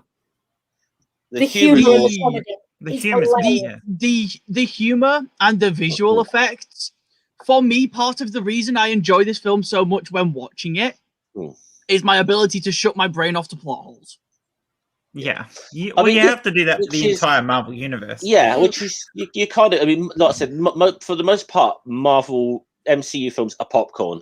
Yeah. Like, if you ask me to analyze at all Doctor Strange outside of watching the film, I will tear it to shreds, but I'll watch it and I'll love it.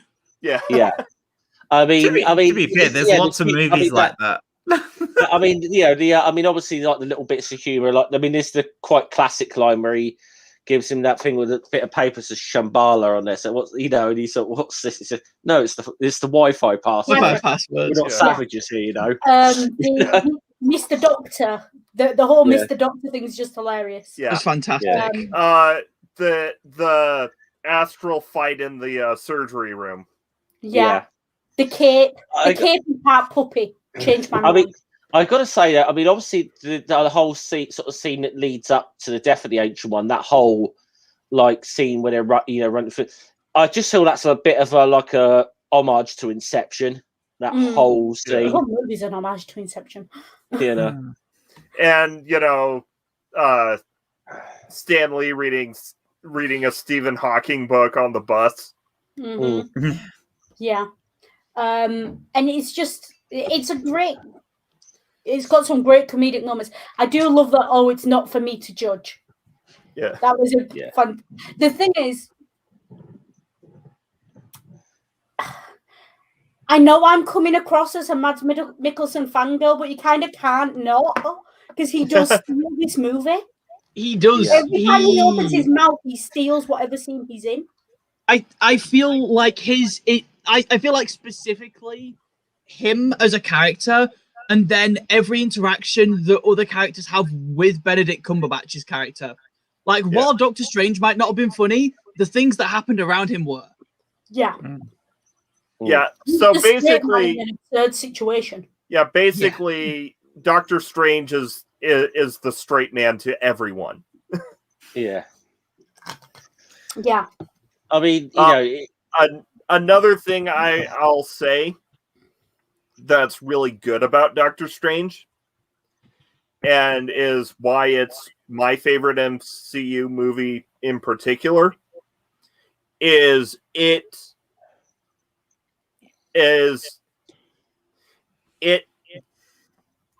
breaks a lot of ground in regards to the superhero genre. It does break more rules of storytelling than most MCU films. Yeah. The problem is some of those rules are there for a reason. Yeah.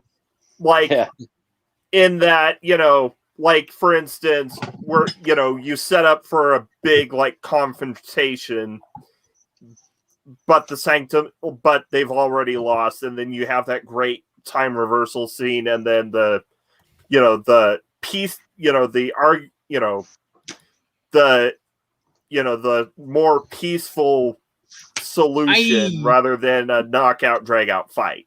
Now, I know that we are being positive about the film now, but they're also inconsistent about how time reversal works, because do you remember the previous things that happened or not?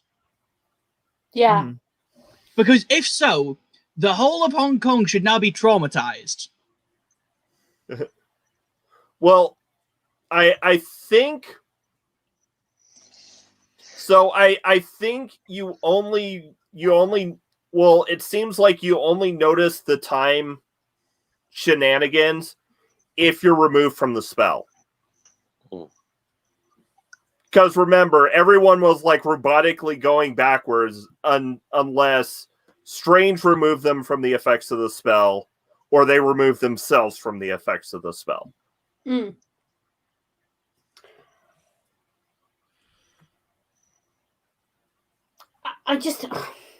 My main problem with this movie, though, whitewashing, colonialism, anti-trauma, all that side, is the Ancient One.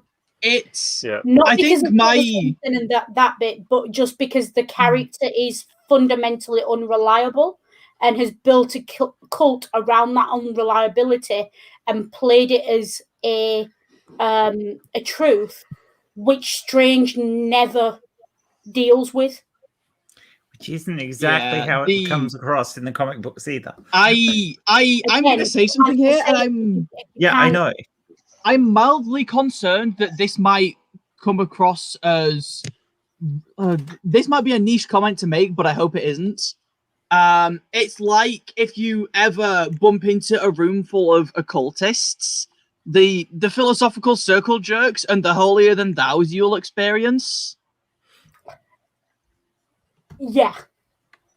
It feels like that. You know, even the chanting in weird languages, depending on which cults you're talking about. Cough, Okay. cough, Pentecostals, cough. Okay, so to put it into a I'm not talking about context, cultists, I'm talking about occultists. Yeah, no. Yeah. Oh, okay, fair enough. Put it into a context that atheists might be familiar with. It's 3 Christian apologists at the bar. That's what's going on. Honestly, yes. If you have 3 Christian apologists who are so drunk that they think the other 2 are atheists. Yeah. It's preaching to the choir yeah. It's just so we've got William Lane Craig, Darth Dawkins, and Kent Hovind walk into a bar. Is this movie? Yeah, basically. Yeah. It's patronizing. The whole film is just really patronizing, which is annoying because it shouldn't have been. Ring, I was just wondering if Ken Hovind walked into a bar, what would he order? Oh, well, obviously he'd order water. Now, see, I think if he ordered water at the pub that I run weekly, he'd be in for a surprise. and Darth would be, you're ordering over me. And so, final thoughts. I'll say I enjoyed this movie. Yeah, there's a lot of holes that can be picked with this, but I enjoyed this movie. And as I said, generally with the Marvel films, to me, they're generally popcorn. Probably I don't analyze them necessarily as much as I should do. I love the MCU because it's to me it's just escapism, the whole thing to me, and I just enjoy it. So I like this movie. That's all I've really got to say. I believe it or not, I do like this movie. I spent 2 hours bitching about it, but I do like this movie. Like Scummer says, it's escapism.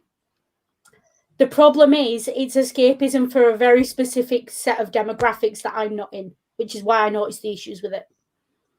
That doesn't make it a bad film. That doesn't make anyone terrible for liking it. That's just I receive it differently than other people receive it. I think it's an excellent... It was a film with great potential that was ruined by poor writing and probably worse directing. And way too much money spent on the CGI instead of other considerations. It's just... Hey, Ring, channel punching bag. Okay, just for one thing. They need to sort out their priorities. You two need to get your priorities straight, just as vaguely at the directors. Yes. Yeah. You know, it's now I'm going to bed. If you know, you need to sort out your that before you get us all killed or worse, fired. Yeah, it is really just great potential ruined by lack of ability to prioritize. Yeah. That kind of touches on my main thing, is that I love the film, even though I have like so many criticisms of it. It is a good film, and the reason I criticize it so heavily is that it could have been one of the best films on the planet. Mm-hmm. Marvel don't follow their own philosophy that comes from Uncle Ben, and that's with great power comes great responsibility, and they never fucking followed that. Yeah. So, you know, it has its problems, but it's still a good flick. I still like how it, you know, how it's one of the earlier, especially MCU movies that does superhero movies differently rather than, you know, the same old. formula. It's not a bad movie. It's just not a good movie. if that makes sense. It's a good movie to watch as far as movies go. It's enjoyable. You can get a lot of fun out of watching it, and that's what most of the Marvel movies are. But it could have been a great movie, and it fell short from that. Yep. And with that, we'll go into shilling. Sam? So I have I now have a link tree that I have in various places, including my YouTube channel, and kind of YouTube, Twitter, in theory Instagram, but fuck knows if I'm doing anything with that. I am at Sam Chaos, and I scream into the void on Twitter. Sometimes it screams back. On YouTube, every Wednesday at 5 p.m. Central, we premiere new episodes of Pub Religion, which is a pagan, an atheist, and a Christian walk into a bar and have a drink. And this week, we're going to be talking about the difference between religion and a cult. Ooh. How are you That could be a good. That could be a good. We're referring to cult. Cult is in the modern definition, Noodle. Oh, okay. Yeah. I think I do specify that at the start of the episode that I mean like bite model cults. Yeah. And also you should watch Pub Religion. It's a very good show. It's a very good show. I haven't met. Well, I've watched all the episodes. I'm a regular watcher, and unfortunately, I'm asleep when it premieres. Coming up in a few weeks, we have our first guests. Ooh! Oh, cool. Yeah, because we just recorded the episode with our guests last week. Nice. Okay, Scummer? I don't know. I might stream during the week at some time, possibly. I don't know. Obviously, hopefully next week, Noodle and I will be back on Noodle's channel actually for Asterix, and it's going to kind of be the end of an era because we'll be up to date with all the Asterix books, and it's been a long time coming. It's been a long ride, but to be honest, I think we're almost kind of getting to a point of time to move on to something else now because it's getting a bit it's some of the, let's just say some of the issues we hoped would be getting better, if anything, are getting worse. So, and are no longer things we can hand wave or explain away. Yeah. And frankly, I will be brutally honest. The reason there was no Asterix this week is because I thought I don't want to have to deal with a 2-hour discussion on race relations and then do Doctor Strange. Yeah. So just I did not have the spoons for both. But we will pick up on Sunday with that. I have something to shill for a change. Whoa. UK time tomorrow, 8:00. So that's 3 hours from now, wherever you are. I'm going to hold an open hangout on my channel to celebrate 100 subscribers. Yay! Thank you. So if you want the link, and I know you, and I think I know most of the people that have been in the chat, or if Jen, Scummer, Sam, or Ring can vouch for you, and you want to drop in, say hello, have a chat, it's genuinely just an open hangout, couple of drinks, a chat, a laugh, but I'm also going to kind of, if you want to ask questions of me, because I'm aware that I appear on everyone else's streams but don't have much on my own channel, anything like that, come prepared, because I will answer pretty much any question, and if you get me after a couple of drinks, I will answer any question. We've had a couple of those conversations. I've got a list. Yeah, I'm sure you got do. a little list. Sorry. And I'll most likely be pineapple and pizza, yay or no, that sort of thing. Yeah. I'll probably be dropping in on that, but may not be able to stay for the whole thing because night shifts. Yeah. And I'll be asleep. Well, that's why I've kind of picked a time that I thought could kind of be okay for most time zones. Because I like 8 o'clock UK time, that gives the Americans all afternoon. And if you're in Australia, you'll be waking up on Tuesday morning. So, or if you're in my part of Australia, I'll still be asleep. Yeah. This is also not only do you like live in like in the worst country in the for worst the time, so time you zone. live the worst part of that country for the time. I do. I'm in the worst time zone. Just too early and just too late. Yeah. Exactly. My bet. I mean, I can't win. I either have to do early morning streams that suit people in the US, or do late night streams that suit people in the UK, and that's my only choices. So, because if I do them when they suit me, that doesn't suit anybody except other Australians. Yeah. So, anything to show? Me? No, not this week because I am doing a trip to Perth. I've got to take my brother up for a medical assessment, so I will not be doing anything this week. Probably the next thing I do will be next week's assuming. I've just remembered something else I meant to show actually. In any of my edited content, you will find links to my artists. They are taking commissions at the moment. Cool. And so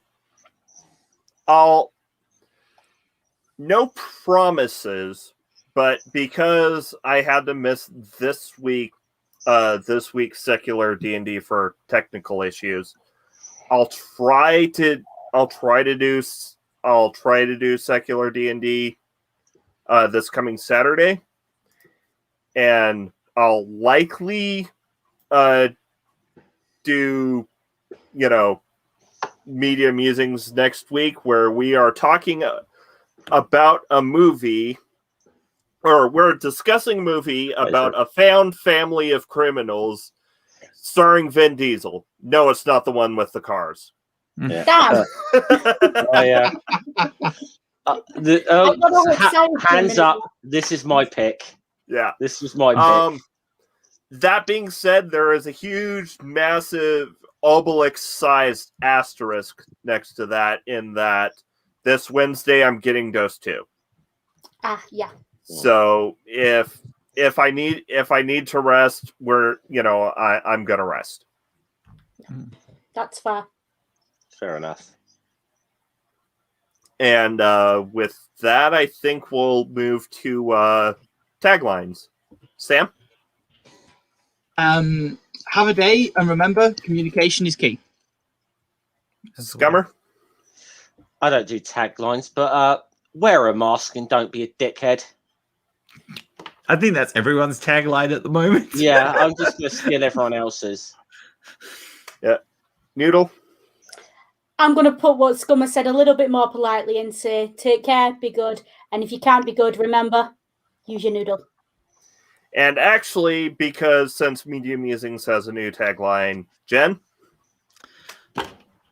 Please, whatever you do, try not to choke on the selfie stick.